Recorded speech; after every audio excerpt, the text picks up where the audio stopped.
Just a short time ago, I had the honor of presiding over the swearing in of 5 new great American citizens. It was a beautiful ceremony and a moving reminder of our nation's proud history of welcoming legal immigrants from all over the world into our national family. I told them that the beauty and majesty of citizenship is that it draws no distinctions of race or class or faith or gender or background. All Americans, whether first generation or 10th generation, are bound together in love and loyalty, friendship and affection. We are all equal. We are one team and one people, proudly saluting one great American flag. We believe in a safe and lawful system of immigration, one that upholds our laws, our traditions, and our most cherished values. Unfortunately, our immigration system has been badly broken for a very long time. Over the decades, many presidents and many lawmakers have come and gone, and no real progress has been made on immigration. We are now living with the consequences, and they are tragic, brought about by decades of political stalemate, partisan gridlock, and national neglect. There is a humanitarian and security crisis on our southern border that requires urgent action. Thousands of children are being exploited by ruthless coyotes and vicious cartels and gangs. 1 in 3 women is sexually assaulted on the dangerous journey north. In fact, many loving mothers give their young daughters birth control pills for the long journey up to the United States because they know they may be raped or sexually accosted or assaulted. Nearly 50 migrants a day are being referred for urgent medical care.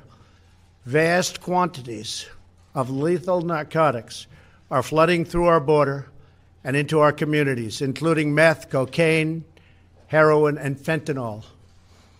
Drugs kill 78,000 Americans a year and cost our society in excess of $700 billion. Heroin alone kills 300 Americans a week, 90% of which comes across our southern border. We can stop heroin. Illegal immigration reduces wages and strains public services.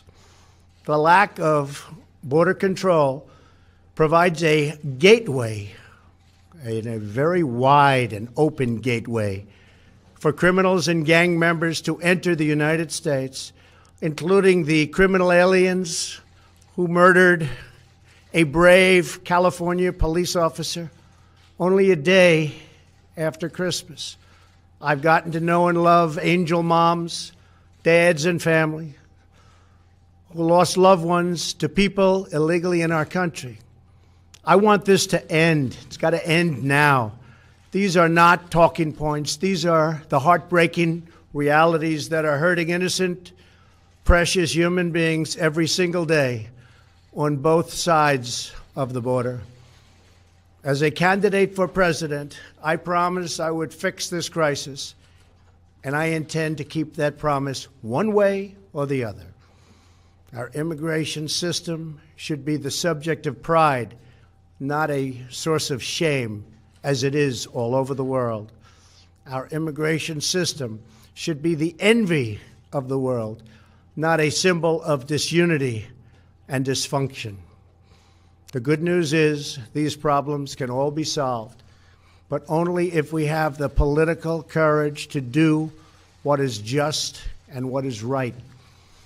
Both sides in Washington must simply come together, listen to each other, put down their armor, build trust, reach across the aisle, and find solutions.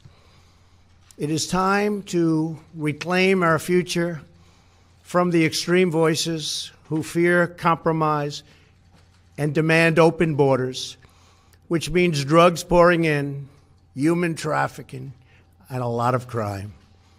That is why I am here today to break the logjam and provide Congress with a path forward to end the government shutdown and solve the crisis on the southern border.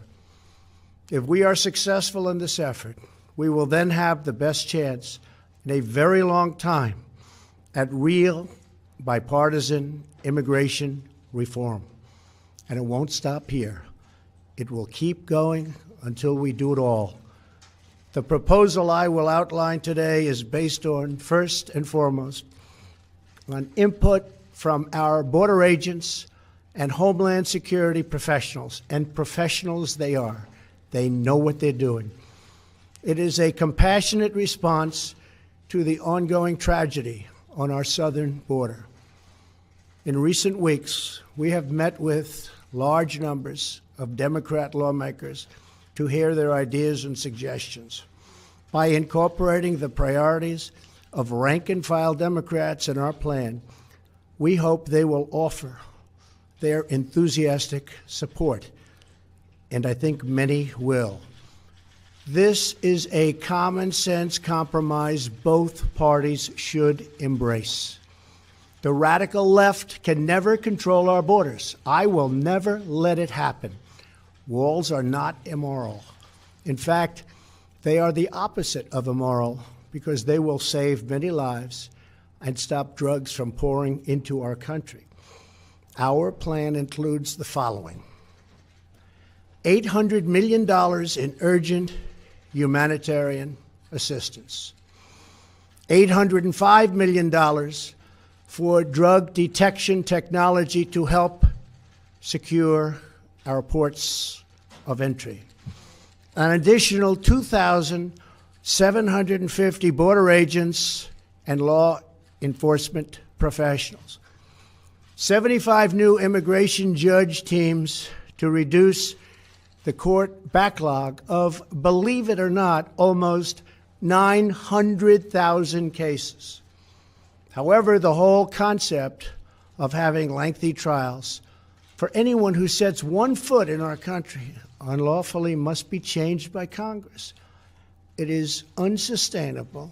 It is ridiculous. Few places in the world would even consider such an impossible nightmare. Our plan includes critical measures to protect migrant children from exploitation and abuse. This includes a new system to allow Central American minors to apply for asylum in their home countries and reform to promote family reunification for unaccompanied children, thousands of whom wind up on our border doorstep. To physically secure our border, the plan includes $5.7 billion for a strategic deployment of physical barriers, or a wall. This is not a 2,000-mile concrete structure from sea to sea. These are steel barriers in high-priority locations. Much of the border is already protected by natural barriers such as mountains and water.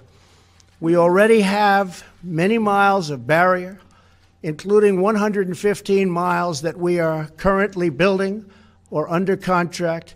It will be done quickly.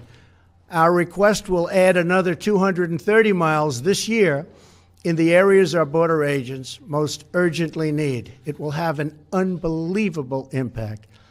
If we build a powerful and fully designed see-through steel barrier on our southern border, the crime rate and drug problem in our country would be quickly and greatly reduced. Some say it could be cut in half. Because these criminals, drug smugglers, gangs, and traffickers do not stop at our border. They permeate throughout our country, and they end up in some places where you'd least expect them. They go all over our country. A steel barrier will help us stop illegal immigration while safely directing commerce to our lawful ports of entry. Many of these security ideas have been proposed by Democrats themselves, and all of them have been supported by Democrats in the past, including a physical barrier wall or fence. Furthermore, in order to build the trust and goodwill necessary to begin real immigration reform, there are two more elements to my plan. Number one is 3 years of legislative relief for 700,000 DACA recipients brought here unlawfully by their parents at a young age many years ago. This extension will give them access to work permits, Social Security numbers, and protection from deportation, most importantly. Secondly, our proposal provides a 3-year extension of temporary protected status, or TPS. This means that 300,000 immigrants whose protected status is facing expiration will now have 3 more years of certainty so that Congress can work on a larger immigration deal, which everybody wants, Republicans and Democrats. And our farmers and vineyards won't be affected because lawful and regulated entry into our country will be easy and consistent. That is our plan. Border security, DACA, TPS, and many other things. Straightforward, fair, reasonable, and common sense with lots of compromise. Senate Majority Leader Mitch McConnell has pledged to bring this bill to a vote this week in the United States Senate. Our proposal is not intended to solve all of our immigration challenges. This plan solves the immediate crisis, and it is a horrible crisis. It is a humanitarian crisis like we rarely see in our country. And it provides humanitarian relief, delivers real border security, and immediately reopens our federal government. If we are successful in this effort, then we can start the border project of remaking our immigration system for the 21st century. Once the government is open and we have made a down payment on border security and immigration reform starts to happen, I plan to convene weekly bipartisan meetings at the White House so we can do a finished product, a great product, a product that we can all be proud of having to do with that elusive immigration problem. Whatever we do, I can promise you this: I will never forget that my first duty and ultimate loyalty is to you, the American people. Any reforms we make to our immigration system will be designed to improve your lives, make your community safer, and make our nation more prosperous and secure for generations to come. Thank you, and God bless America. Thank you. Citizenship, Mr. President. You supported a